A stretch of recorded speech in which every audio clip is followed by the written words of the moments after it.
Hi, this is Luigi Subtil. I play Sean Archer on Chicago Med, and you're listening to Men and Family Chats. Hey guys, welcome back to FFC. I'm Maureen. And I'm Jeanette.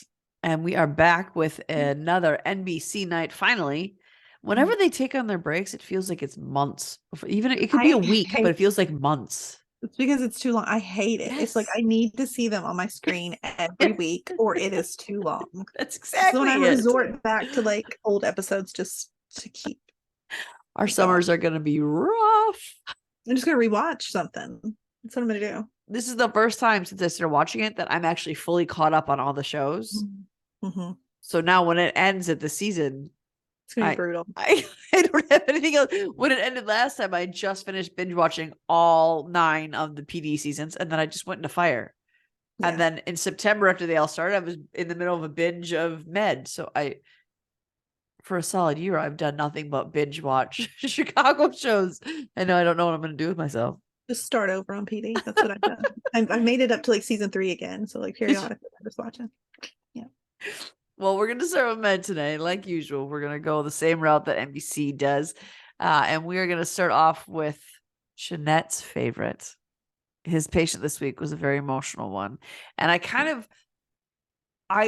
it was weird because before there was a documented person's case on Med. And that's when we found out that Cuevas had a DACA, right? Like she was part of that program. Yeah. Yeah. And then they never talked about it again. And I remember thinking, I thought they were going to bring that up again. And then they didn't. So it was nice to see them bring it up. But by this time I already forgot about that storyline.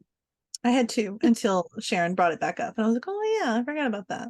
Well, see, I watched the previously on, so I knew it was coming because they brought up that case. Okay. Gotcha.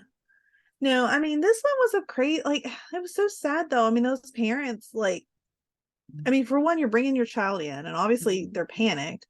And poor Will, which I don't know. I guess for a second there, I thought, oh, Will's going to know Spanish. I don't know why. I just assumed that he like probably would. It just seemed like such a Will thing to like maybe know like some of this, but no. So but that was a good plot line to be able to bring Dr. Cuevas in because, you know, he needed someone who could help translate and, you know, for the parents and things. But I mean, like, this was another case that, again, I mean, I know I talk about Will all the time, but I just love how, like, you know, this family is obviously fighting for their daughter to be saved. Their son has previously died from unknown. I mean, they don't know what happened to him at this other hospital. But the exact same symptoms that this girl is now exhibiting. Yeah. And so they brought her to Med. And as they're, you know, trying to figure out what's going on, we find out that, you know, Sharon busts in there with, we've got to stop treating her because like they left and like the insurance won't cover stuff, which I get, which infuriates me though, like to no end about this insurance stuff. And I just like how like, it's really unrealistic because I'm not really sure if doctors out there really would fight the way that Dr. Halstead fights for, you know, like, well, I'm going to find these answers. Like, I'm not, you know, worried about the insurance or any of that stuff. Like, but I mean, I like how we see him fight for those things all the time. I think it is so consistent. I mean, I think they all are, but there's just something about his passion in these sort of situations. Like, I mean, even, you know, when they're getting to the point that they're talking about, they've got to get her out of there and they're having to discharge her. He's like, wait, we've got, you know, because Dr. Cuevas notices her urine and the smell. And they're like, wait, we think it's one more thing. And he even said to her, like, we will like, I'll pay for this one myself if I have to. And I was like, oh, this is why I love you. It's very unrealistic. No doctor in the world's going to actually say that. Like, well, I mean, I won't say no doctor. There's probably someone wonderful out there in the world that would, but I think it's highly unrealistic that a doctor would say that to someone, but probably, well, you know. But I mean, that is one of the reasons that we like Will so much. Yeah. And I did think, I wish, I mean, if this is the name of it, it's the name of it. But I wish there was something more creative to it. What was it like? It was something about maple syrup or something. Maple syrup urine syndrome or something like that's. I actually rewound it because I was like, that's not the name. She's just describing the smell, right? Nope, that's the name.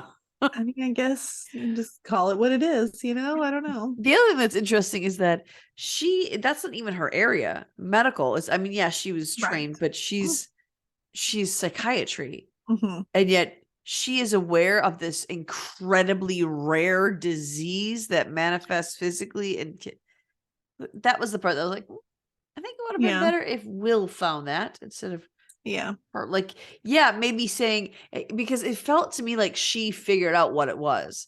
Yeah. When it would have been more realistic if she was like, that doesn't smell right. Will, come smell this. What is that?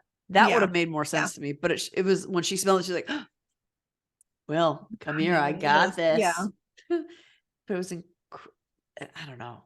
I know. I No, didn't- I always wonder too, like with these like rare diseases, like do really all these doctors like know about all these rare? I mean, Mhm. it always seems like they just all know about these super Yeah. rare scenarios. It's like, if they're that rare, would you know about it? Like, I mean, Mhm. unless you've actually had a case like that before, Yeah. would you know about it? Probably not.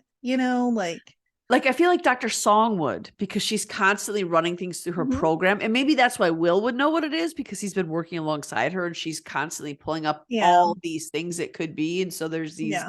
random weird things that pop up all the time. Yeah.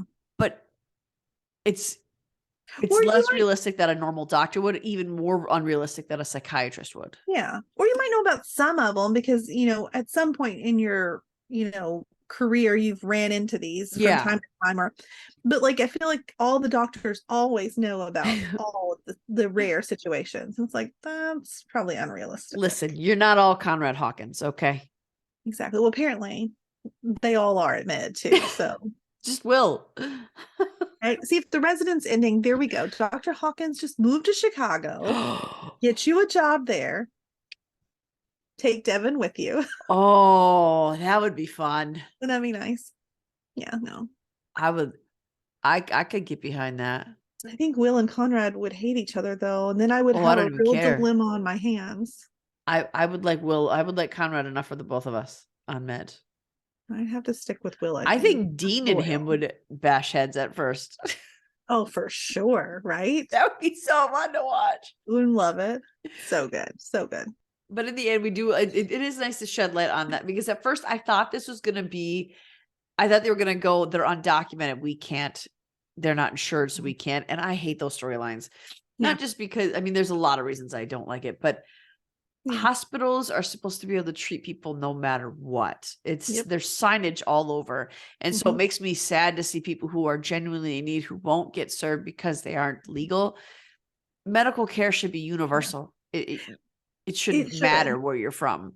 And this is something that, I mean, and maybe it was because I was infuriated by this off of, I'll tell my own little personal story just a little bit here, off of coming from my day at the ER. So my day at the ER for my mouth, and, I had a big infection or whatever, the hospital I went to, it's University of Kentucky. So it's like the largest hospital in our area.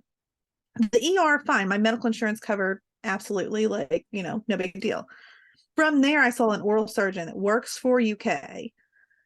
They scheduled me an appointment at their clinic at UK that I went to the next day. But of course, there they take dental insurance. My dental insurance is out of network.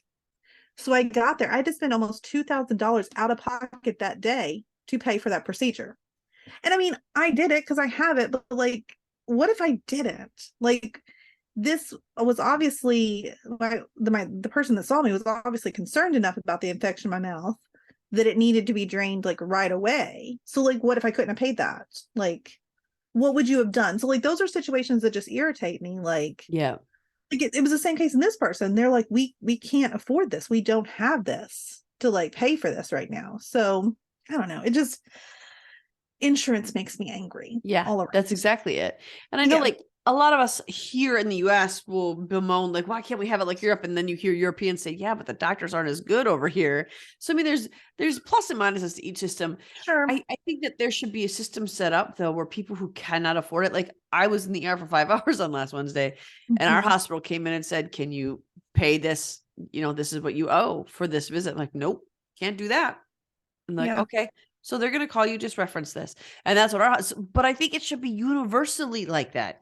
It's different hospitals react differently. Insurances react. And it's that's why people don't go to doctors here, They don't go Mhm. until it's too late because A, they're either Yes. going to have to pay a boatload of money that they can't Mhm. afford to pay, or Mhm. B, they're going to get slammed with costs that they aren't even aware that are there. I Right. mean, it's insane. I'm lucky, well, I don't know, lucky to have cancer, but my oncologist, I'm Mhm. lucky enough to have the oncologist that I do, because when he's talking to me about treatments and scans and stuff, some of my scans cost $10,000 just to get the scan done Yeah. to check for cancer, which you're You kind of have to that's do. that's Yeah. kind of I an mean, important test. Like, yes. to make it so no one on God's green earth can afford it except for celebrity elite people is insane. My doctor will say things like, well, no, we're going to do it here because then the new billing cycle starts and we know that insurance will cover this if we do it at this time, but it won't cover it if we do it at this time. And that's what doctors have to think. Like, if they're good doctors, they have to think, when will your Mhm. insurance come in? When will your deductible kick in? And they have to do all this added work just so they can help their patients. And that's what I liked about Will, is he just has this drive of, he has that same drive that Mhm. I need to make this work for my patient. But Yes. if it doesn't, then I bear the responsibility. I'm going to pay for it. I wouldn't want another doctor to pay for my procedure, and I'm sure that that girl wouldn't either. Right. But to have someone who realizes this is a problem, if more Mhm. medical doctors could stand up and say this is a problem and go against big pharma and go against these Yeah. corporate health insurance companies, maybe we could streamline it a bit more so people like this could have help, because this wasn't Yes. an undocumented case. This was No. simply a case of insurance gone batty. Yeah, and it was because they, had been taken to this hospital first and then left. Of course they left. Yeah. Like, do you blame them for wanting to No. leave? And like, you should be allowed to do that. Like, if I get taken to a hospital and I am unhappy with the care there, Mhm. I should be allowed to leave and go to 100%. another place and still have my insurance cover that. Yep. I mean, that should be a right of mine, Absolutely.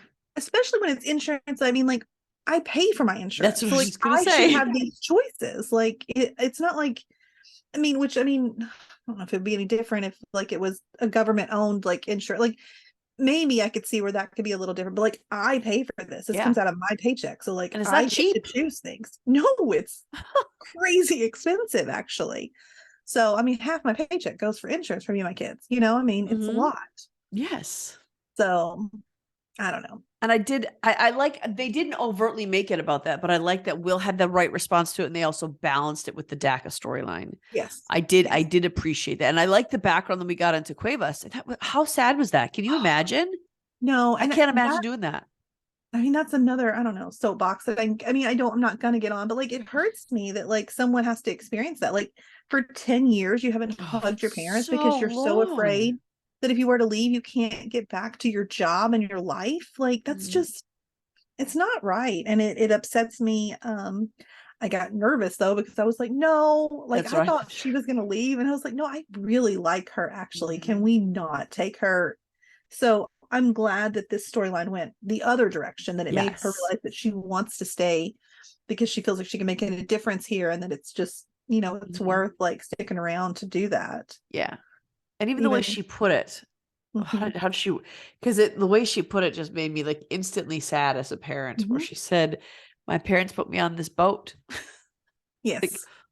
oh, Well, they quoted something, which, I wish I remember the quote. It was from, I don't know, from some, I don't know if it was a poem or a book. I don't know. I'm not it was a very poem. versed. Okay, that's what I was thinking. But it was, that they wouldn't, something about, no one gets on a boat unless, something about I don't know. Anyway, it was unless it's safer there than it is on land. yes. And I think that's so key to this story, that I Mhm. mean, like she said, I mean, her parents have sacrificed so much to get her here, Yeah. but still, it's just, I don't want Sad. it's so sad. I can't imagine not. I mean, I'm thinking about it from not only her point of view of not being able to hug my mom, but also as the parent point of Yes. view of sacrificing my kids to like give them this better life. That thought makes me physically ill. I mean, we would do it if it course meant we better would. for our kids, but it makes me physically ill to think about that. You shouldn't have to, and that's where it's sad. But and this wasn't even our only interesting like case/patient this week. This MRI thing was wild, I think. And I mean, honestly, I thought so hard, because I remember we talked about like the preview and like how this scary was it my gonna be. nightmare. And of course, when I like had to go to the ER, I had to get a CT, and I was thinking, I don't like this. I don't like this at all. And it was one of those, it wasn't a planned CT. I was just sent there because the oral surgeon's like, oh, we need to see this. So like I was thinking, okay, like, am I good? Like, I don't know. I was so stressed about all of it. So that was in my head. This, like, because I hadn't seen this episode yet, was all in my head, like getting in there, and I'm like, oh my God, I don't like this. But did you ask the doctor if there was any scissors in the room? I didn't. I was all worried. I was like, God, my IV, like, are we cool? Like, I don't know. I was thinking weird stuff. I'm like, how is that cool? That's like a needle in my arm. But apparently, like, you're good with, I don't know. No, they take the needle out. It's like a little catheter when it's an IV. I know, but still, it had me all freaked out. I don't know. I don't do hospitals. But this, I will admit that the way that this happened at least made sense to me, because I think when we saw the preview, we were trying to figure out, like, how did this happen? Like, how did they allow him in there? This was, different. I mean, he, was unexpected. Because I think we definitely assumed that he was in there for an MRI. Yes. And he was in the process of getting ready. Yeah. Although I think it was because they were all in shock.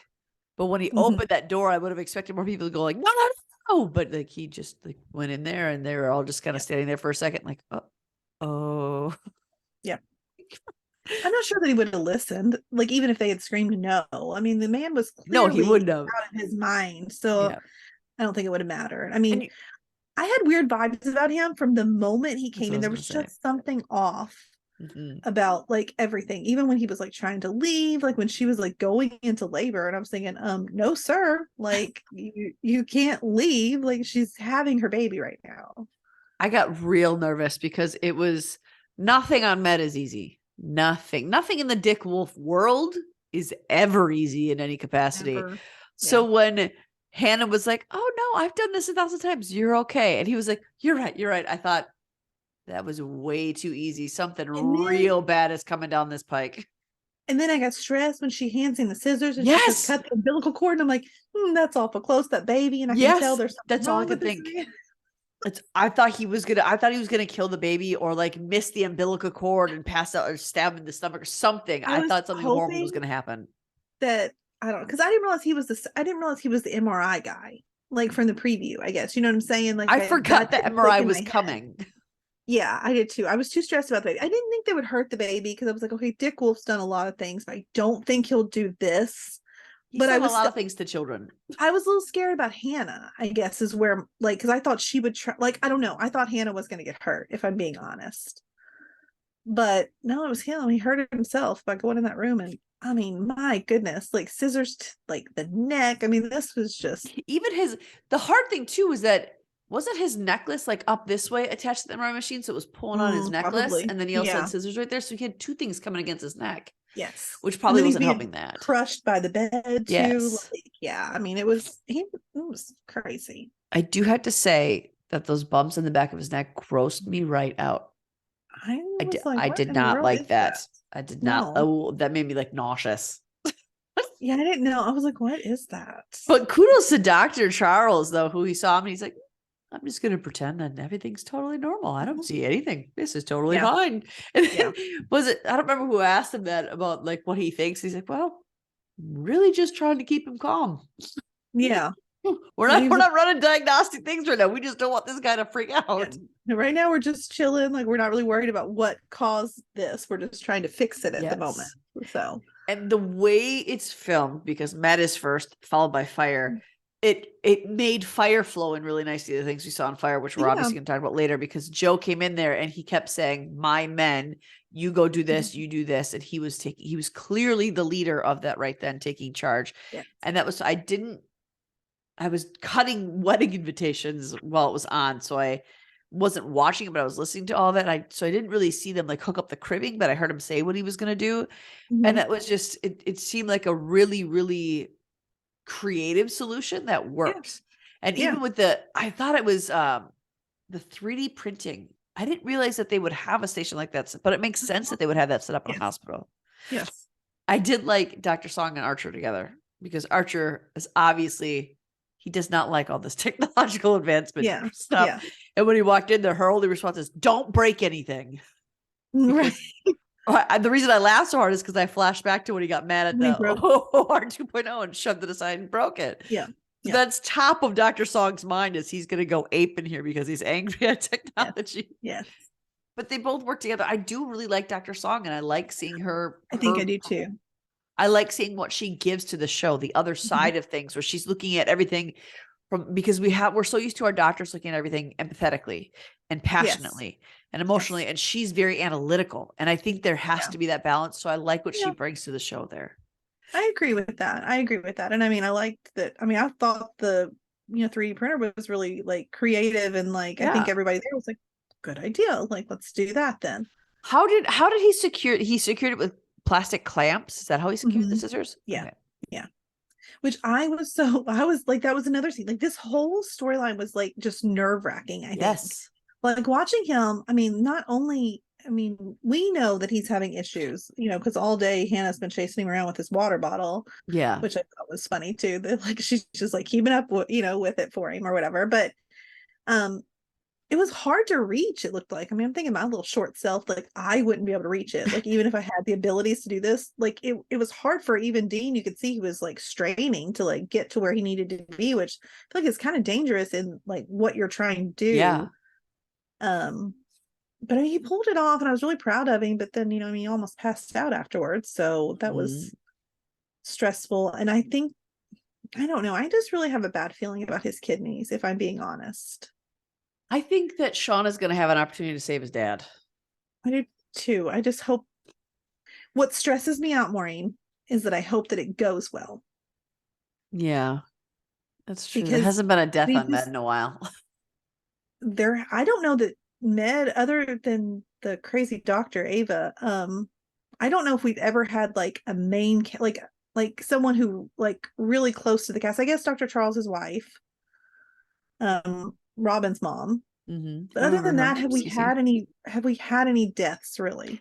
Maybe he has a policy on Med that he doesn't do that because there's enough death in the characters that come in every week. Something tells me Dick Wolf doesn't have a policy like that. I mean, I don't know. It's been 8 years without a main character death. I think we could say that he's got some sort of policy in place. I'm just nervous because I have really fallen in love with like the Archer storyline in general, with both Archers. Like I'm really in love with the whole storyline. Yeah. And so it just makes me nervous. I think Luigi kind of cemented that for us. I think it's his fault for being himself that no, we can't let the Archers go away. We're Facebook friends now. So. Just saying. Just saying. But no, I mean, I really think like it's almost the detriment of like us interviewing these cast members. Like it's a lot of fun, but it like makes my heart grow so much when we do. And then it's just like, this is what's upsetting. This is the only reason that I'm upset about if The Resident is canceled. Like I'm cool with where the story ended. It's the love that I have for all those people we've spoken with. Exactly. That I want good things for them. So like it's tough when we interview these people. No.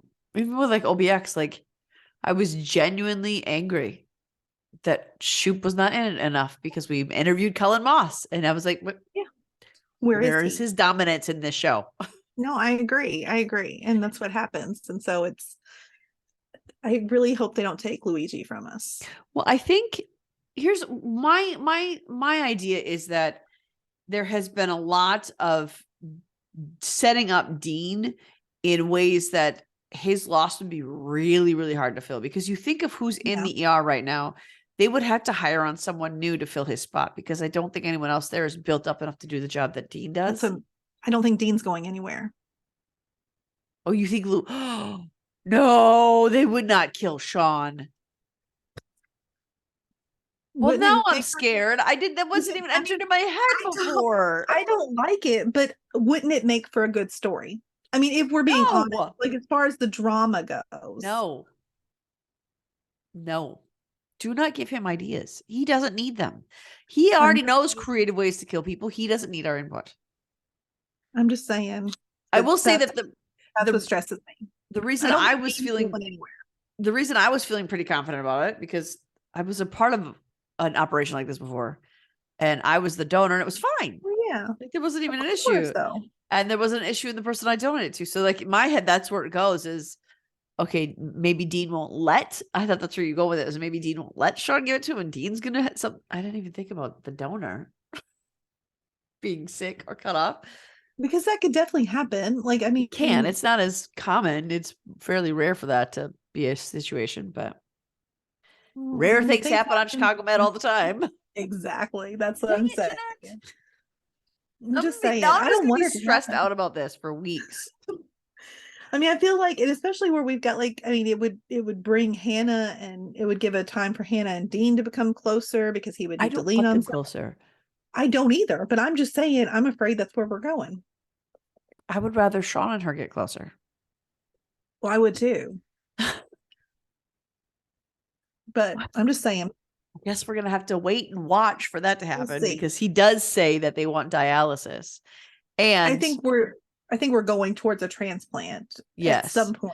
I just don't know how it's going to play out. and you have to know it's coming from Sean. I mean, that's a main reason to put him in there, because when you're going into kidney failure, a relative is the best possible match. Yes. More often than not. I mean, yeah, it happens without being a relative, but more often than not, it's a relative, often parents to Yes. kids or vice versa. Yes. Yeah. Well, I think, man, stressed out now, but it's rare. And I guess there's another Right. rare thing that happened this week with Dr. Tanaka, who I'm so glad to see him knock down a peg, because he was driving me crazy. When Yes. was it Dr. Song? Or no, it was just a nurse in the surgical wing who's like, he's awfully full of himself. I thought, thank you, somebody, for saying it out loud. Yeah. That's been my issue with him. Yeah. It was so like, I did feel a little bad though, because I mean, here you are in the middle of surgery, and I mean, like, the poor man passes gas, which like super embarrassing. Like, that would be like insanely embarrassing. And then like Marty and like the anesthesiologist and all, like, y'all start laughing. Like, I feel like that's really unprofessional to start like laughing at him. But I don't know. I felt kind of bad for it, if I'm being honest. But then like I knew there was going to be more to it, because not only that, like, his stomach's rumbling, and I'm thinking, oh no, there's obviously going to be more to what's happening. It's not just a little funny, like something, like there's something really going to be wrong with him. But like, how crazy, like, I mean, the x-ray, like, all of a sudden, like, his colon is like up in his chest. Like, that's the craziest thing I think I've ever heard of. This was another one of those, like, super rare things that, like, obviously, like, he was having issues when he was laying there, and then he passed gas again, and then of course that's when like Crockett's like, oh, we need to get an x-ray. So once again, it's when he's like, oh, I bet I know what this is. His colon's probably in his, you know what I mean? Like, I don't know, I feel like I don't think he did know. I don't think Rocket knew. I think that he said it was weird that when you pass gas, your heart stopped. Yeah, So he said he wanted to see what was going on with his heart. maybe that's what it was. It was because just Tanaka looked at the I like Tanaka's response, because when he looked at the x-ray, he said, that's my colon. That shouldn't be there. Like, nope, shouldn't be there. probably not. How crazy. I mean, I feel it's kind of terrible that, like, and it's kind of weird to think about that, like, he mentions like he's had these issues kind of since he was younger. He's obviously had this hernia that just continued to grow and grow, and his working out with CrossFit and doing all that has just made it worse, and it allowed your colon to move to your chest. Like, that's, I mean, it was like, oh my god, that's crazy. How does that happen? Super gross. I mean, it's just crazy to think about your organs being able to move around like that, if I'm being honest. Like, I don't know. Yes. I mean, Chris, I don't know. It makes me think of David, like, when we, that's a little off topic. Like, when I had my C-section, like, he said, like, legit, like, they just move your organs, like, out of the way, because he made the mistake of looking over the thing. He's like, and all of your organs were just kind of pushed off to the side. He's like, it was the weirdest. Of course, I'm weird. I'm like, man, I wanted to see that, but he got to see it. So I mean, I guess it's the same. I guess they can. I think about them being like in place and not being able to shift around, but I guess they could if like there was an avenue to make it happen. So I don't know. Yeah, this was one of those really weird cases that I never thought was even a thing. So yeah, I've never heard of it either. It was gross. Yeah. I didn't like, part of me, I didn't feel as bad for him when they all started laughing at him in the room, because he has been so arrogant and snide to everybody on staff. And I think had it been anyone else, that staff would not have laughed. That's probably true. But I think they're finally like, haha, he's getting knocked down a peg. And even poor Crockett, when he's in the middle of it, he's like, it's all right. Everyone does it sometimes. Really, Crockett? Do they? Do they do it sometimes? And then when he passed out, Crockett had no idea what to do for a minute. Yeah. And I kind of like seeing Crockett like look between his patient and his doctor. Because he's on like, the I floor. gotta finish this, like this is sort of, we're in the middle of this. But So Crockett was sweet with his whole, like, everyone Yeah. thinking, well, that was nice of you, Crockett, but no, I'm pretty sure that probably doesn't happen very often in the middle of surgery. And Tanaka's aware of how people are going to view him from now on, but I think he's not going to have any trouble with his ego. I think that he kind of needs people to remember him that way because it's going to keep him humble. Because when you're that arrogant, you're going to make mistakes. And I think that I think that's why Crockett doesn't work with him very much, because Crockett is aware that the more arrogant you are, the more likely you are to make mistakes. Yeah. And if you think something is too good for you, then you're going to quickly, because he did that with the governor's case. Remember that? When it was, someone else more important, you finish this, I'm going to go do the more important thing. And there was a big problem. And I think that that's probably heavy on his mind. So he tries to talk him into doing this surgery that is less, was it less invasive? Because there's quicker recovery time by doing with OR 2.0. So it can't be as invasive as the other ones he was suggesting. Why was he suggesting all the other ones? The other old school ways, as Tanaka kept putting it. I don't know. Maybe because they're price just more or cost, routine, or I mean, I don't know. But it was crazy to see in two back-to-back cases where it was the girl who couldn't afford, her insurance wouldn't cover it, to the surgeon who could say what kind of surgery he wanted and have his choice pick of the litter. It was exactly frustrating to see. I didn't even put that together, but yeah, that's definitely a wild comparison. Something I did like about this episode, like we've had all these difficult and emotional cases and things, but we kind of got to see like a little sweet little moment between Dr. Charles and Liliana, which I thought was really nice too. Yes. Poor Dr. Charles tried to pick it up for her. I know. And I mean, I can understand like being embarrassed. Like, I feel like that would just put you in an odd position. I mean, yes, that is her job to, like, that is what she does. And I don't think she minds at all. Like that is what she does, so it doesn't bother her.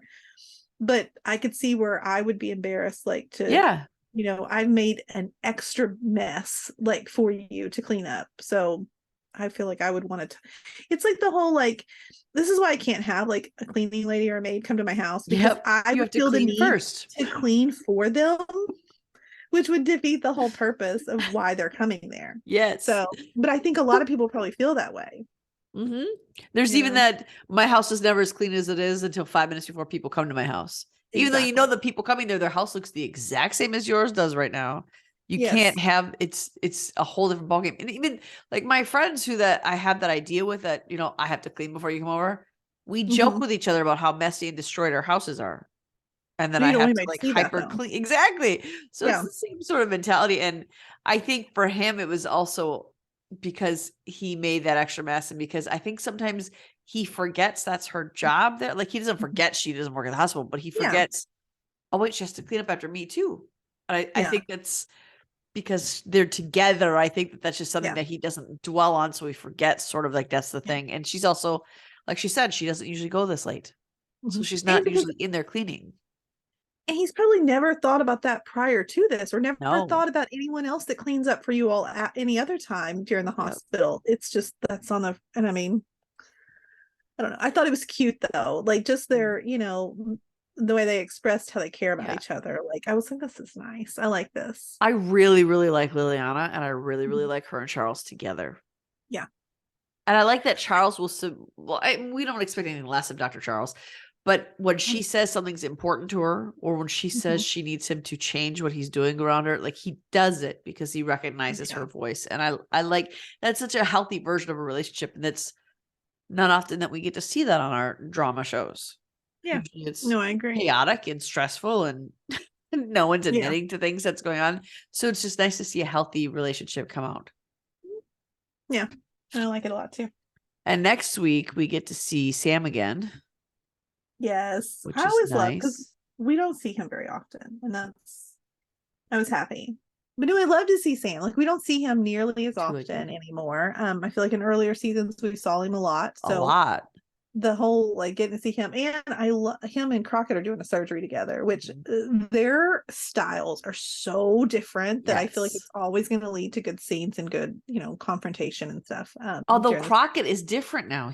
Crockett is not as maverick as he was before. He's not as fly by the True. cuff anymore. He's very cautious and countered and Yeah, not the that's same as true. he once was. That's true. The thing during this surgery too, though, that I don't know, it looks like there's like a film crew, and I'm not sure exactly why the film crew, like I don't know if it's because of whoever the patient is, like they didn't really give us that. Well, they are in 2.0 as well, so I it could have something to do with that. Yeah, I couldn't tell if it was because of that or if it was maybe it's like a high class patient, or who knows. But obviously something's going wrong. Yeah. And so that makes for the film crew, it's kind of crazy that They're they're in the there. way. Yeah. So I think but that's all they really gave us. So Yeah. we'll see what that, I am interested to see how Sam thinks of the 2.0. Because I think he likes like the newer things. He's very, I mean, he's a neurosurgeon, so he likes digging into that stuff. But I just want to see him work in there.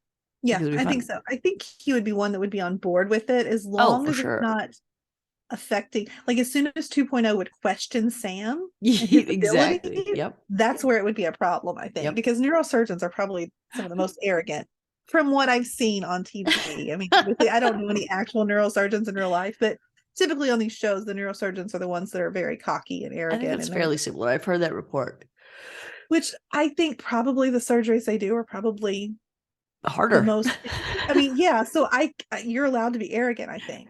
So I don't know, but the time to jump into fire. It is time to jump into fire.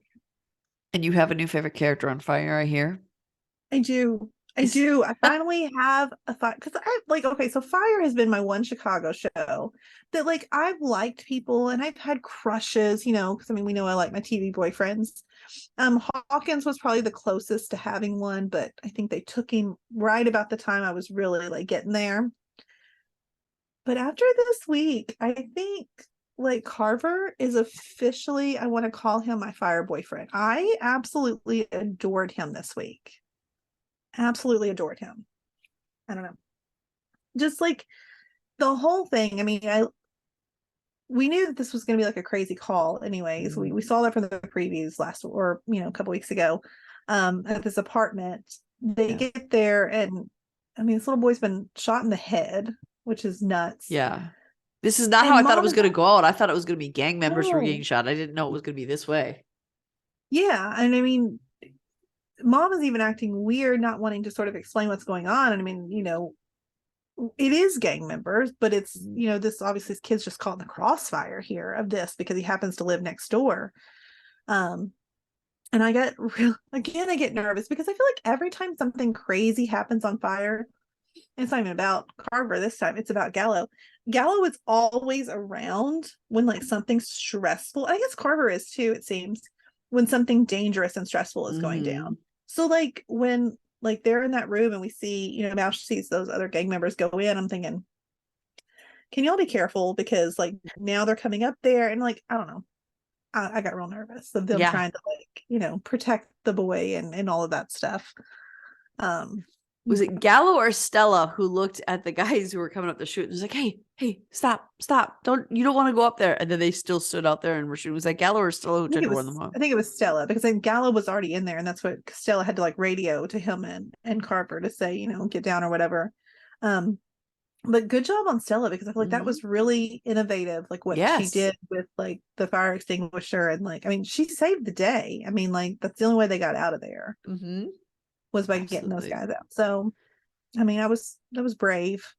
And also, after they realized that there was still a bullet hole in the wall, that's where the shots had come through, and they realized, okay, they're on the hallway. Moving the fridge in front of the door to barricade it from the bullets was something that I can't say that I would have thought of that in that situation. Yeah. But I mean, obviously they're trained. Obviously, they're trained to know that. But even the way Carver was talking to that little boy, and he wasn't giving anything away about his past, but yet he was giving a lot away about his past. And Gallo was in the room, and just to watch him care for that boy. And I even like how when she was like, no cops, no sirens, like, okay. But then Gallo took it outside and he's like, we need an ambulance. And so I like that they were, their whole goal, their whole whole focus was on keeping both mom and kid calm because they understood the risks, but they still got the required personnel there. Yep. Yeah. No, it was a tough one. I mean, like I said, watching Carver with this, like, there were so many moments that I also still think that we're still heading, I don't know, we're heading him in a different path. I don't think the girl he's with, well, I forget her name from OFI, I don't think that's even going to last any time at all, because what is her name? Seeger. There it is. Okay. Jeez Louise. I don't think Seeger and him I don't think there's any way that this is going to turn into something, because even when they were like in bed together later on, and she mentioned something about, I don't know, I can't remember exactly what she said, but basically she was talking about how it just being, or maybe it was when she was talking to Violet and all them, it was just really lighthearted and just a kind of a casual whatever. I'm not sure that that's what he wants anymore. I got the vibes watching him interact with his child and thinking about his childhood that he is somebody who probably wants a family and wants to be able to have this sort of life. I don't know, I just got that vibe this week that he's not interested in just sort of being this carefree lone wolf anymore. That he's wanting to find something to like settle into. Well, she's also giving him companionship, and she's fulfilling a need in him that he was intentionally not filling. So I think he enjoys having that companionship. I think he enjoys having that person next to him and be with him. And I think the writers are still leaving it open enough in case Taylor Kinney does not return. I was going to say that too. I think they're doing that intentionally, because I think if Taylor Kinney were to return, this story could very easily turn into, we had started off just kind of loose, but now the more time we spend with each other, the more we are into each other, the more we like, the more permanent we are. So I think that they're intentionally leaving it open like that just in case. Yeah. Because Carver is going to go with Stella if Taylor Kinney does not return. I think so too. And I think they're a good match if Kelly isn't returning. I mean, obviously Kelly is our number one choice for Stella. Absolutely. But I think if he doesn't, I think Carver is a good replacement. And I mean, I hate to say that. But I mean, not a replacement. He's a good alternative. Yeah. Because replacement just sounds so harsh. But I think it's kind that they're doing that, because you think of like Grey's Anatomy and Ellen Pompeo. She was basically chained to that show for 19 years. Even when she wanted to leave, she felt like she couldn't. Now they're allowing it. We don't know what the personal issue is still that Taylor Kinney went off. We don't need to know, quite honestly. It's his life. It's his personal life. Yes. We don't need to know it. But because we don't know it, there's a big chance the writers are aware of what's going on. So they're being kind enough to not chain him to the show, and they're allowing him to have a way out if he needs it. Yeah. And I think that's decent of them to do that. No, I agree. But I mean, Carver is clearly haunted by this. And even Seeger picks up on it, because she said to him the next morning, oh, the distraction didn't work. And then she said, you've had hard cases before. Why was this one so different? And he just could not. I think he could pinpoint it, but I think he doesn't allow his head to go back there that far, because he's stressed about it. And obviously it's a trauma, a very large trauma that has fully defined his entire life. Yeah. So I don't think he lets himself dig too deep into that yet. I hope we will see that by the end of the season. I want to call it semester. I hope we do dig into that a little bit, because I like seeing that side of our characters. It makes them more permanent to the show, although that's also dangerous in Chicago Fire to make them more permanent. But I would like to see that from Carver. Yeah. I would like to know where his head is at now, because we can clearly see he's changing by how he's interacting with everybody, and even allowing Seeger to come in there and stay with him. And even at the end, when she comes into the bar, they're flippant and she says loose, but the first thing she says is, have you seen Carver? She wasn't going to Molly's before, but all of a sudden she's in Molly's every night looking for Carver. They hang out together and they lead together. So they are building that. I think it'll be nice. And that Bronco was a really nice vehicle too, by the way. I want you to know, I was with Violet whenever like she was talking about how like manly and how like kind of, she's basically saying how hot the Bronco was, because I was thinking the same thing. I was like, I like that a lot. And then of course when he sells it, I was like really upset. I was like, no, don't. But then I saw what he did with the money, and I was like, that's okay. Because that was the moment that I fell in love. So if we ever need to remember the moment that I fell in love with Carver, it was when he sold his Bronco to give money to that mom. Like, he did not have to do that. And that was a huge gesture.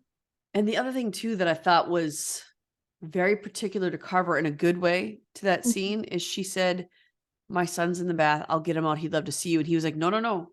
I can't stay. I gotta go."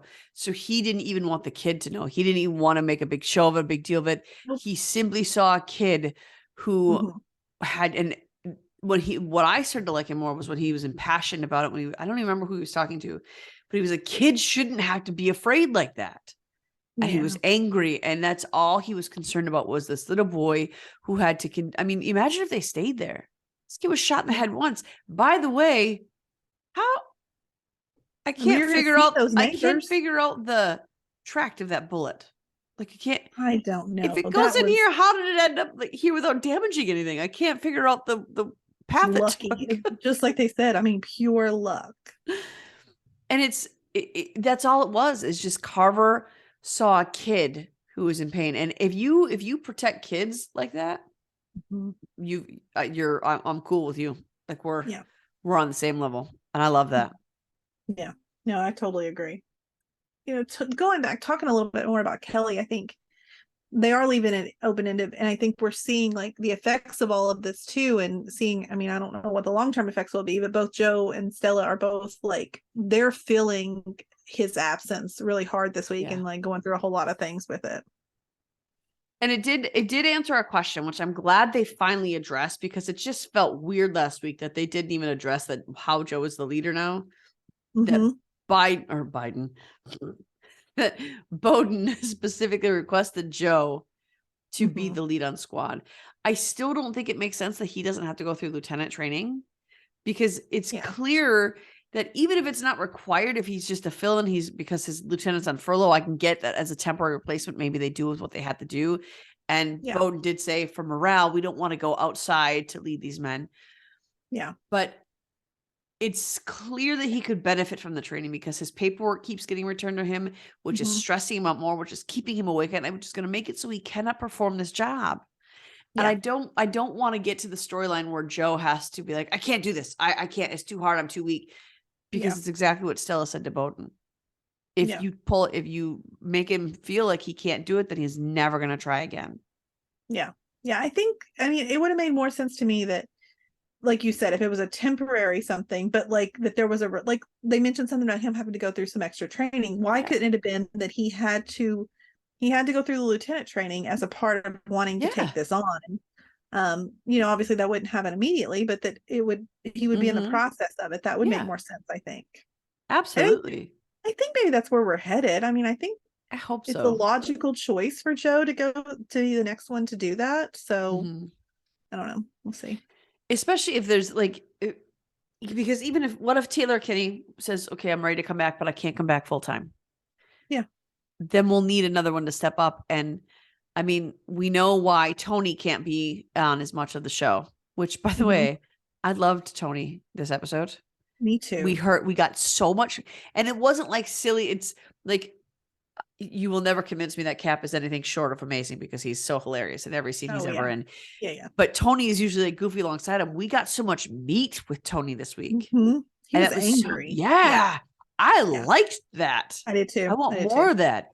That guy, I don't even remember the dude's name. I I hated have no him. idea. I didn't like him at all. Could not stand him. And Tony came at Joe, and he came at Cap, which is, I mean, like, he Yes. came at Cap. Yeah, don't do that. No, I think Yeah. he needed to, but Yeah, no, I agree. That's not Tony's general MO. He's usually like right Yeah. on board with whatever Cap's doing, Yeah. but he came Yeah. at him. So we know why Cap and Tony can't be that way. I mean, can you imagine Tony or Cap as the lieutenant? There's no way. But see, I don't even want this filler guy either, like anywhere near it, because I really thought in my head that Joe was going to become lieutenant and Gallo was going to then. That's what I thought too. Or, I mean, at first I thought there for even second Carver, just because that one weird scene with Kelly, but I think he's better on truck with Stella. I really thought Gallo was going to get to join squad, because I feel like he belongs on squad. He does. And the only reason he didn't before is because he was just trying to be loyal to Stella. But now she's had time to grow as lieutenant and grow into her position. I think it's time to let him join. Like, But I don't know. I think Gallo won't join because I think he feels like he has a lot to learn from Stella before he digs into Severide. And I think he Yeah. wants to learn from Severide specifically. So I think we might be more apt to see Gallo join squad when A, Severide comes back, or B, if Severide doesn't come back, then he'll Yeah. join. When Yeah. we have a permanent response and a permanent answer, I think we'll see Gallo move over there. Because I Yeah. think Gallo, the big thing for Gallo was he actually wanted to learn from Severide. And that goes back to that scene when Matt Casey and Severide found Gallo. Mhm. And they talked to Bowden, and Severide was like, yeah, he's eventually going to come to me and I'm going to train him Yeah. up. Yeah. So, but that guy this week was just, he was lazy. He was harassing everybody. He was making Joe's life hard. And it kind of broke my heart to see Joe like that because Joe really had no time to take over this leadership position from Severide. He's watched Severide. He's worked along Severide. He's kind of learned how Severide is, but that's the problem. And I love that Stella brought that up to him. Your job is not to be Severide. Mm-hmm. Be who you are and lead that way. And he handled it. He got his Yeah, business done. he He did. got in there.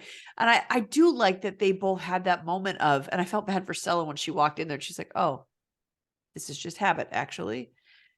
Because you got to imagine how hard that is for her. Yeah. Severide's not just missing from 51. He's missing from their apartment. He's away. He's gone. Yeah. So that was, Well, it was nice to see that.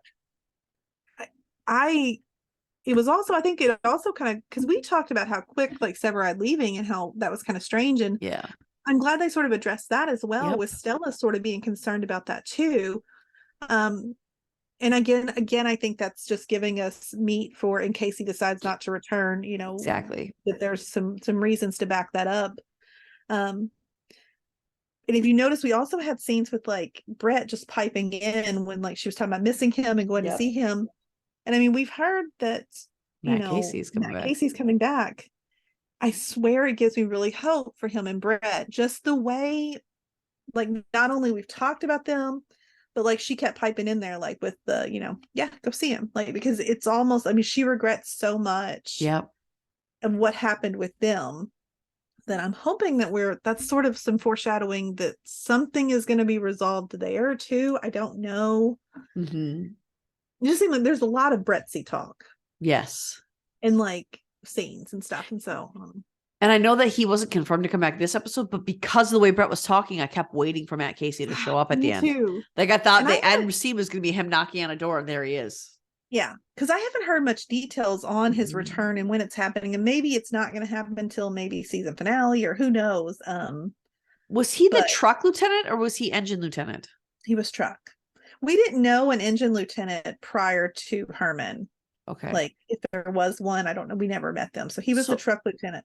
So I don't know what that means though, but I kind of hope that they're not going to temporarily lose Stella too, and then Matt Casey's going to come back and fill that. I don't want her to go. Yeah. But I'm trying to figure out because Matt Casey's not going to come back and just be a worker on engine or truck. I mean, no, but I don't know, I'm just trying to think like. And he's not going to be a squad lieutenant because he's not squad. He's not trained for squad. I wonder if engine and truck could be intermingled though. Like I wonder, like obviously squad is its own unit. But we don't want to lose Herman as lieutenant either. No, that's true. So what's Bowden's position? Because I know, like, I mean, could he's like in a different position, but he still works out of 51. Do we still need, maybe Casey could get promoted? Could we still have a chief of 51 though? That like is actually like, because Bowden is over more than just 51 now. Yeah, he's the region. He covers a region. So deputy director, like, I think, or something like that. Could we have a house chief? Maybe Casey could get promoted and come back as a house. Bowden is doing both duties. He is still the house chief. He does have another title within the fire department, but he is the house chief. Yeah. I don't think it's that permanent, in my opinion, but I'm like, this is my wishful thinking and hoping that it could somehow be this permanent. But I do kind of feel like Matt Casey is coming back to take Brett away. Which is sad, but I'm okay with that because I really like the idea of them together. Although, do you notice this episode a lot? Brett was talking about all the things that she and Dylan are now doing and the things that they're. Or was that I didn't actually. Did I totally block that out? I thought she was talking about what they did this week. Maybe that was last week. I don't know. But I mean, I was thinking she was in the scene with Ritter and Violet and Gallo when they were talking about their weekend. Oh, maybe that may have happened. I'm telling you, I really don't like Dylan, so I think I've completely you blocked don't. out anytime his name is mentioned. I do think she was walking up with Ritter and Gallo because She Ritter said was. something about how he was in the ER or something like that. And she was like, oh, you Because know what? I went to go do this. And Gallo was like, mine was a psycho. yes, then and then Gallo Violet said it was comes up. wonderful when Violet came up. So like, yeah, he changed his story as soon as like they kind of looked at him like, that's not what you just said, but And okay. then Ritter walks away saying, I can't do this with you guys again today. And just walks right through him and away. So Yeah. I think she was saying that. So I think that they're doing a lot of focusing on her relationship with this guy, but not showing us this guy. And I think that might be, maybe they're preparing that we don't get invested in this guy because she's going to go away with Matt Casey. Yeah. That's Maybe. what I'm thinking. Yeah. But I mean, another relationship that we got this week is just every week the Hermans get me every single week. This was obviously better than I I'm going to think. keep wanting to say last week, but the last episode, however many Yeah. weeks ago it was. Yeah. This was easier to watch. Yes. It But was still emotional, but yes. it was positive emotions, I think. At least for me it was. I mean, I don't know. I mean, obviously you are much closer to the situation, so like I totally get that. But I mean, at least there was some I understand, like, Herman's wanting to throw a party. She's not wanting to until she knows that, like, till she feels like there's something truly to be celebrated, which I can understand completely. I understand Herman's position because probably as the spouse of this, the smaller victories are probably easier to celebrate than the person going through it. I totally understand that. But I felt awful when she was just, she's like, I don't want it to be seen like this. And I don't know, I felt really bad. And then I loved when he went to Mouch though, because he was like, Mouch, I need your help. Because I was thinking in my head, Trudy. Yep, Trudy me too. will get this done. Trudy will get this done. And Trudy was the perfect amount of like, when she walked up and say, she's like, so you're not feeling your sexiest right now. Like, I mean, just the perfect amount of like keeping some humor. Yep. But also truly addressing the issues, I mean, like, and being understanding in it. Mm-hmm. And just the whole look of her face when she came in there, and just like he like said, you look so happy, and I was like, she looks so beautiful. I mean, and it was because she looked happy that she truly did look beautiful, and I was so happy for that moment. And I mean, she agreed, like, she'll celebrate when she knows that there's something to celebrate. And I really think I think that's what we're doing. I don't think there's going to be any more hard times for them. No, because chemo's done. Yeah, and I think we're going to get good news like soon about like it being gone. And since it's lung, we're not going to have to be focused on a mastectomy recovery or procedure. Maybe there's radiation, but radiation isn't as hard. So we're done with the hardest parts of this thing. Yeah. God, because that was so hard to watch. I'm so glad. I was so worried. I mean, one episode was plenty. Oh my gosh. Of that stuff. And most of her issue, most likely, you do feel like an alien. I mean, I think I mentioned this on you before, that we shaved my head trying to control some of it, but when it actually fell out, it was a whole nother game. And I didn't want to be seen by anybody because I felt like an alien, and nothing about me felt, and it's the chemicals. I mean, you're poisoning your body. So nothing about you feels human at all. So I get that. But her biggest fear was just her excuse. Her biggest fear, because that's the fear you have, is when you finish chemo, they won't tell you if you're cancer free yet. They will not tell you that until a couple years down the road. So your biggest fear is, I don't ever want to have to do this again. What if I have to do this again? Yeah. And I think they did a really good job highlighting that because she tells Herman that at the end. Yes. But Herman's face when he said, he didn't just say, you look so happy. He said, that's all I ever wanted. And when David Eichenberg gets emotional like that, I cannot tolerate it. I know. He is like, lose it. Yeah. No, I mean, he's amazing. I mean, there's no one like him. When I grow up, I want a relationship like Cindy and Herman. No, absolutely. I mean, like, they're freaking beautiful. Like, my husband's great. That sounds really bad. My husband is amazing and phenomenal. He dealt with my cancer journey beautifully. Here's the thing. Fictional, like, these fictional men are always better than, I mean, in that way. I mean, because they're meant to be. They are fictional, okay? And they're scripted on how to react to things. And our husband's just had to wing Yes. it. They don't show us the times when Cindy wants to strangle Herman, which I'm sure Yes. happen all the time. Like, we don't see those moments. So, And I will say, to my husband's credit, he had, and I felt bad for this because I was going through chemo. It was the one where I was getting chemo every week. And he kept saying he didn't feel good. I'm like, it's probably just the flu. He's like, no, I think I need to call the doctor. I'm like, it's just the flu or you're sick. Just go throw up. You're fine. And then he called the doctor. He went in and then he called me. He's like, so they have to take my appendix out. I have appendicitis. I'm like, oh gosh. I feel really bad right now that I just coached you to stay home and suck it up. But he drove himself into the hospital and he drove himself home from the hospital because I was sick after my chemo treatment. That's what he did. He found someone to watch our kids. He drove himself to and from before surgery and after surgery, drove himself. And then he wouldn't sit still because he didn't want me to get up. So he's recovering from surgery. He kept doing all the cooking and all the stuff because he didn't want to have me get up and do stuff. So my husband did do a pretty great job. I just want that documented that I did say that about my husband. Because it sounds so bad. And I just heard it for the first time how bad it sounds when I say that. Yeah, no, but So good things from here on out for the Hermans. Good things, good things. And I can't wait to see what I'm really excited about is that party that we know is coming when there's cancer free. Her kids laughing with her and smiling with her. I'm excited for that. I'm really excited for that. I think it'd be great. So Will is going to be on Chicago Fire next week. Do you know how excited I was when I saw the preview? Like, 2 episodes of Will Halstead. Yes, right back to back. I get 2 hours of Dr. Halstead. I love it.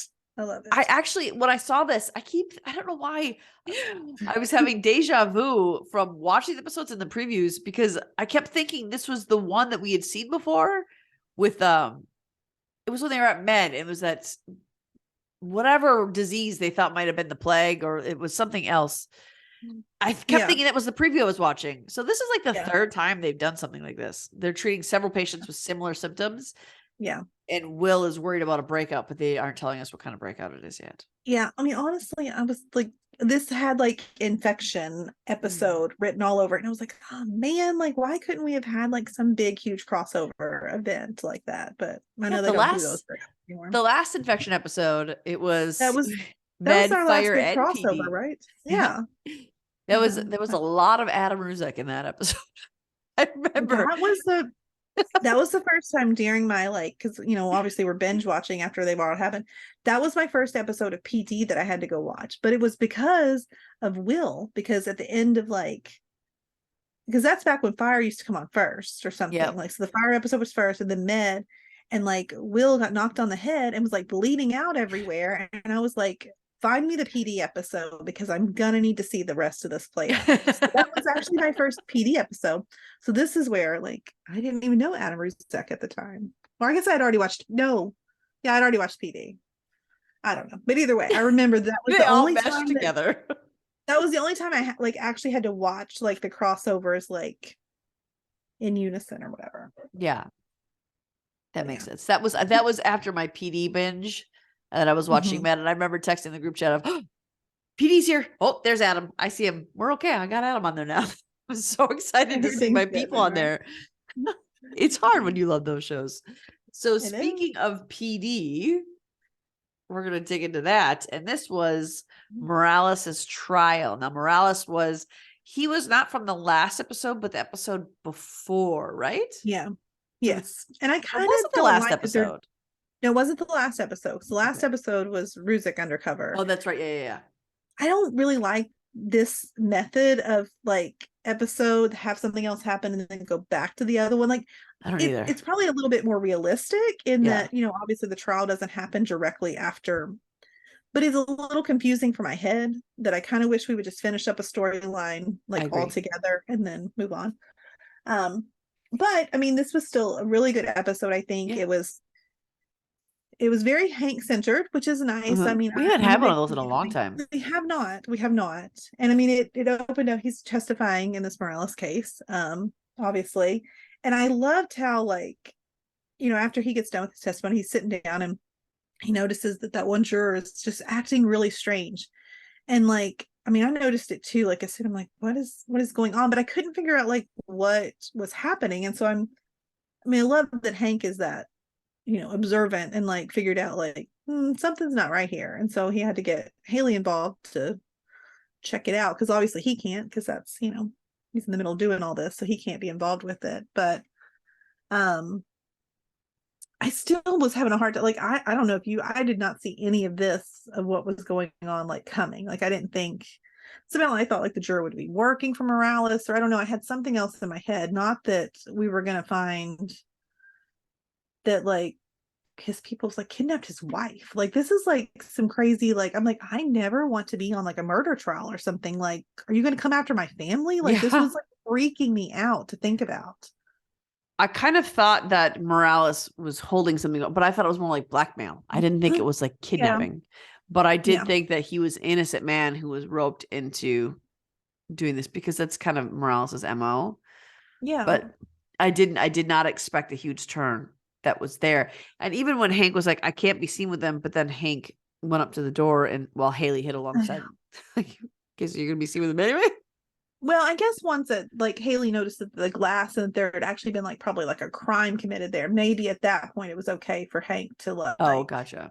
You know what I mean? Maybe. Like, that's how I took it. Like, because then obviously he's there on police business and not just, like tracking this guy down.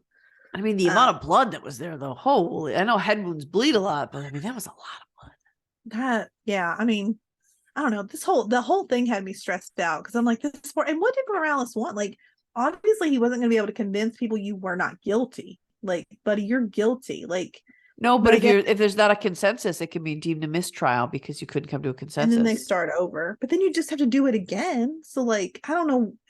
But he's like free in the meantime, I think. Maybe. I don't know. I guess I don't know what happens. If he can make bail, which I'm fairly certain he probably could. So I do think that was a little scary. I don't know if he would, he would be out free during a mistrial if he made bond, I believe. Because if you're not proven guilty, although you're in jail, I don't know, because he was already in jail, wasn't he? Because Ochoa took up. You're probably being held without bail, I would think.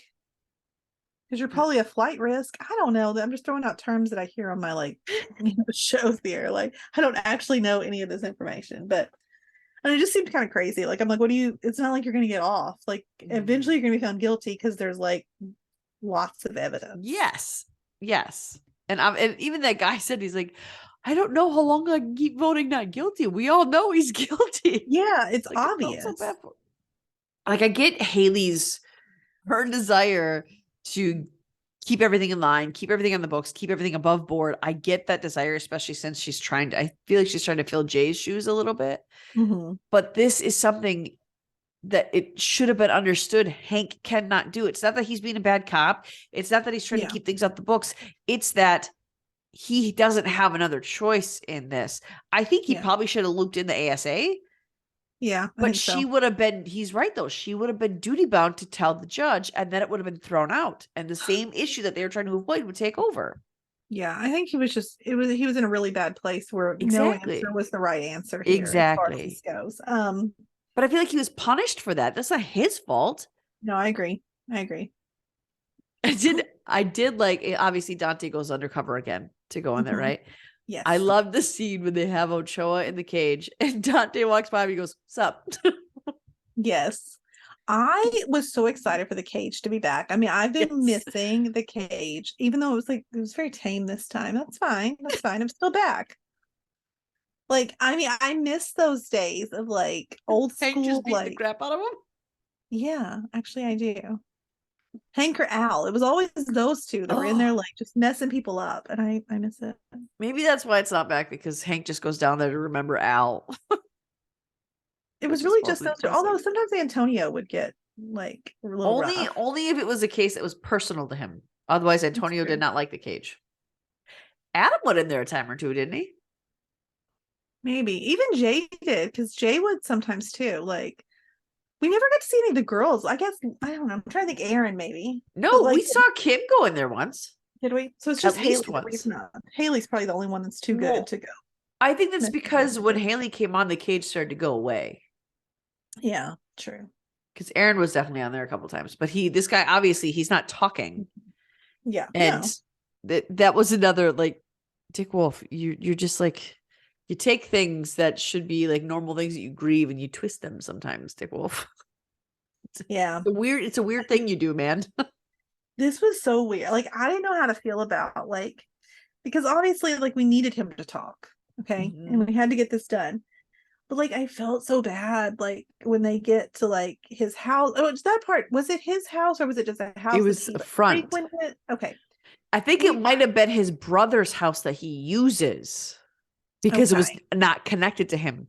True. But I guess they knew that he had been there a bunch, and that's how they like figured this It's out or because I whatever. think they pinged his phone going there. Okay. I think. Yeah. But his poor brother, I mean, like, the guy's obviously, I mean, we walked out, you can obviously tell that he's got cancer. And I mean, even the look on Hank and Haley's face, it's like, they don't really want to use this. And it's like, No. well, it is what it is. You know what I'm saying? Because they also found drugs in the house. And I mean, you know that Hank didn't want to do that because I mean, Hank's history with his wife, I mean, he's not. Yeah. I mean, even Haley putting the handcuffs on the guy was like so gentle. I mean, like, obviously they don't want to, but like they've got to do what they got to do because it's Ochoa guy's bad news, you know? So I mean, this woman's dying while they're like not able to find her. And they have him on tape saying, let her die the moment we get the verdict that we want. We're going to just let her die and walk away from her. And I think that watching, you got to know that they were probably taking real good care of Ochoa's brother upstairs. Because obviously Ochoa can't see them. Ochoa can't have contact with him. So it's not like he can figure out, oh, they're just playing with me. So they're going to be decent to the innocent person who they know is innocent. Right. And Ochoa got it. He wanted it in writing. So he was being smart about it, but obviously they picked the right thing. And his buddy died and he didn't have any care about it. No. His only response was, I've known them all my life. He wouldn't have said a word. So you know this guy your whole life. You're that cold-hearted. That's the other reason why they had to use this brother, because if this man who he knew all his life and he clearly had a long-standing relationship with him, he died and he didn't care at all, they obviously have to use extreme measures to get him to speak before this other innocent person dies. Right. I mean, it is what it is. But I mean, I remember thinking, oh gosh, I don't like this at all. And nobody did, I don't think. Yeah. So they do find her. And she had to bleed out a lot. Like a lot. Yeah, she was in bad shape. Yeah. But I mean, I guess she was stable is what Hank ended up telling her husband. But in the ICU. Yeah. So still not good. Which made me, I'm thinking, oh God, head injuries, you could be stable, but that was the hardest thing of watching Hank tell her husband, because he said, she's going to be okay, right? And Hank couldn't tell him that. No, because we don't know. I mean, she's alive and she's probably going to live, but is she okay? How heartbreaking. Don't know. Yeah. And that's when the guy was like, no, I'm going to go in there and I'm going to vote. He was not. Yeah. After all that, no, he's going away. Like we're gonna go vote for sure. Yeah, but he obviously voted guilty, and Morales instantly looked over at him. And I was kind of hoping that the guy would stare him down, although that would probably be a death sentence for him and his wife eventually. Yeah. But I think kind of already have to like move out of Chicago now and like just go somewhere else, like pack it up. I don't think it would be hard to do that after this though. I don't know. I think I would have to, just because I don't know who this man knows. Yes. Like I think I'd be gone. Like I'm gonna need to get out of here. And I don't think it would be a difficult decision. No, let's go. And so I was a little disappointed in ASA Chapman too when Hank fills her in and she was like, you made me complicit. No, he didn't do anything to you. He didn't. Nothing about it. She's taking that too far, especially since, I'm sorry, do you remember what you did with the reason you're fighting this case? Because you didn't tell Hank the truth and you weren't honest with him. And then Hank put himself on the line for you and also didn't tell how many laws you broke and what you were doing. And you're going to come at him for A, saving your case, B, putting this guy away when he needs to be put away, and C, saving an innocent woman from being murdered. You're going to come at him about that? So mad. Like, I was a little bit rooting because once again, we mentioned getting the drink and all this stuff. I was thinking, you know what? I think we are heading down a potential path of like, are we going to have something with Hank and this ASA? And then I'm like, I wanted to call her a mean name that I'm not allowed to say here on the, like, this podcast. Like, I was so mad. I'm like, leave him alone. Like Mhm. like I feel like everybody was on his case this week, but I feel like Hank did everything he was supposed to Yes. do this week. And This maybe was that's because good I'm a Hank police work. fan. I don't know, but I was on his side 100% the whole episode. Like you said, there was no good answers here. So he took the one that No. sucked less. There was Yeah. literally, it was either we're going to let this guy go or we're going to save this woman. Because the thing is, even if you had allowed it to cause a mistrial, you don't think Morales would have found somebody else on the next jury Exactly. to do this to again? Like, this was the only way to do this. And if they declared it a mistrial, that woman was going to be left to die anyway. Yes. And with Morales out, it would have been much harder to find her. Mm-hmm. So her refusal to see it as it was, the facts, and she even said, you're obligated to report. Well, is he obligated to report the affair that you had with your key witness? Exactly. Because he didn't do that either. And you seem pretty okay with that. Yeah, I she was up on her high horse and it made me angry. I didn't like it. I don't like her as much as I thought I was going to like her because of this. Same. When you are so blatantly coming into a situation and you are not abiding by the rules, and then you get up on as if you are above everyone else, that's not, no, I don't like that kind of hypocrisy. Yeah, I didn't like it either. And next week, we luckily don't have to deal with this anymore. Although I do wonder if that guy and his wife are going to come back in some way, shape, or form. I don't think so because Morales is put away.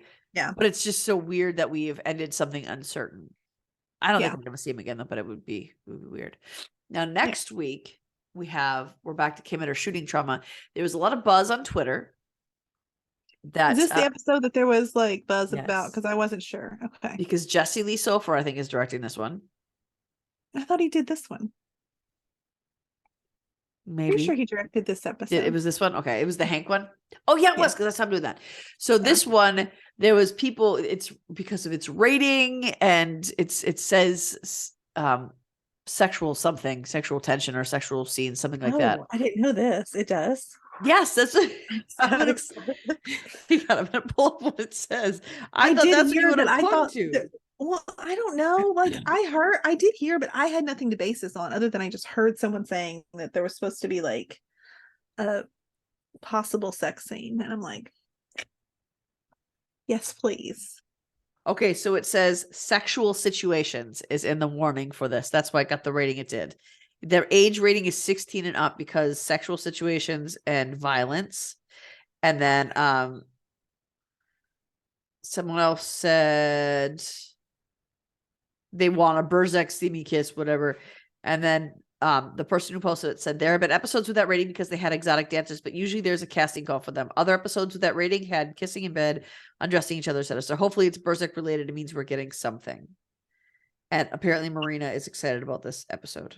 I am torn on that though. I would love it because we know that I've been waiting for this, but it feels too soon for me. I agree. I don't really want to see. But Twitter is the general fan base. I think they just want spicy. I don't care about spicy. I don't necessarily want spicy. I want real lasting connection. I want spicy, but I want it to be after they've healed and after they are back together, and you just give us a little fun scene like at the beginning of an episode just for fun. Like I don't want it to be rushed into. Burzek, I want to be forever and ever. So like I do not need it rushed into again. Like we've had a couple moments where, I mean, obviously they were rushed into in the beginning because that didn't work out. Yep. We've been rushed into again when they've had their other random hookups, I think, and just different things. Like I want this to be for real. And so I will sacrifice the spicy for now to get like a genuine connection here. Now, if we can get the genuine connection and the spicy, cool with it. But I think that I don't think we're going to get that this time because Kim is still in therapy, and we see that in the preview. I don't remember the wording she used, but she's still sitting there in her therapist's office talking about this. And I hope Hank pushes her because she does need to say some things to Hank. Hank said from the very first episode, "Don't lie to me. Let me take care of whatever I judge." Yeah. He's not going to pull her off. And if she knows Hank at all, he's not going to pull her off. But he is going to care for her so she can actually heal and get over this and be the cop that she is supposed to be. Hank doesn't have anybody on his team that is incapable of doing this job. Right. but they will become incapable if they do not trust him and they do not. Oh, it's not that she doesn't trust him, but if they lie to him about this stuff. Well, So I and I feel hope like that they he pushes all, and she tells him. yeah, because we know Kevin knows about it, which is great. Yep. I feel like the whole team needs to know about it because Absolutely. that's what keeps them safe out there in the field. If they understand what she's going through, no one's going to judge her for this. No one's going to Exactly. they're just going to be there to be an extra to watch out Yeah. and make sure that she's okay. Look at So what Haley did. Even yeah. Aaron went through that. So I mean, it's all the women have gone through. Not a lot of the men have, I don't think. I know. Why is it always the women? This is really crappy, if I'm being honest with you. I The, didn't wo- realize that. You just said that. the women do get beat up a whole lot more. I mean, of course, Adam almost OD'd, but beyond that, the women on PD take the most of the beating. Yeah, they do. What is up with that? It's pretty crappy, if I'm being honest with you. Not that I want anybody other to get beat up, but it probably shouldn't be exclusively the women.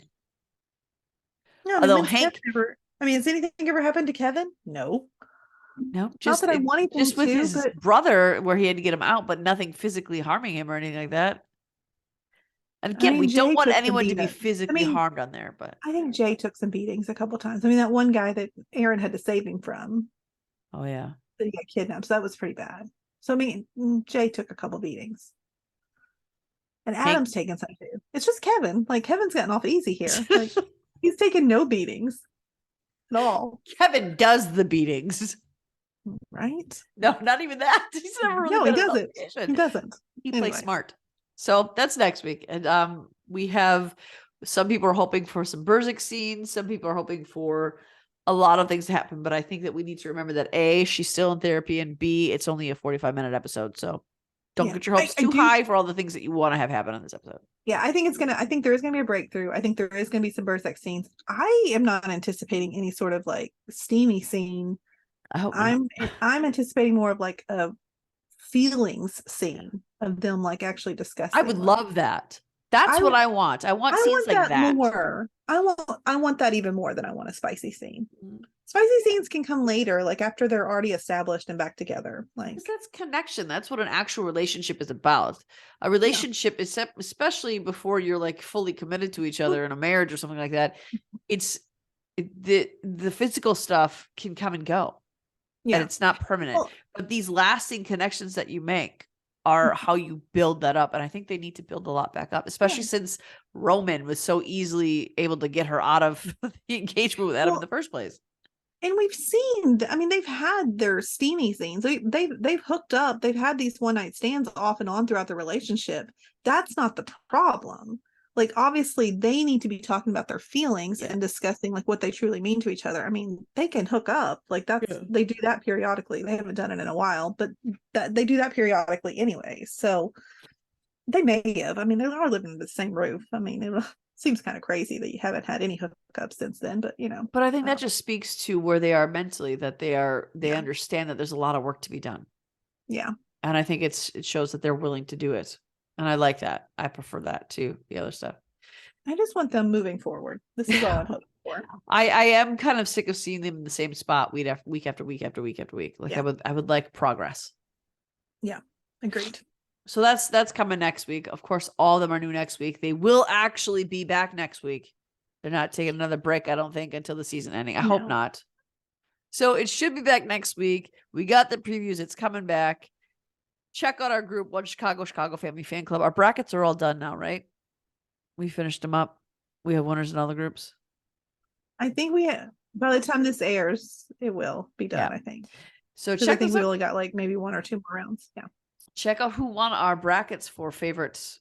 Is it dudes, right? Or do we just have people? Favorite cast member? Yeah, favorite characters. So check those out. Check who won that. Go over there and discuss. Remember, we have our spoiler post. That's 36-hour spoiler ban. Well, you can have discussions in our spoiler thread. Nowhere else. And then you need to make sure that you're letting us know what's a spoiler. So post might get approved slowly, but we still want to hear what you have to say about the episodes. So join us over there.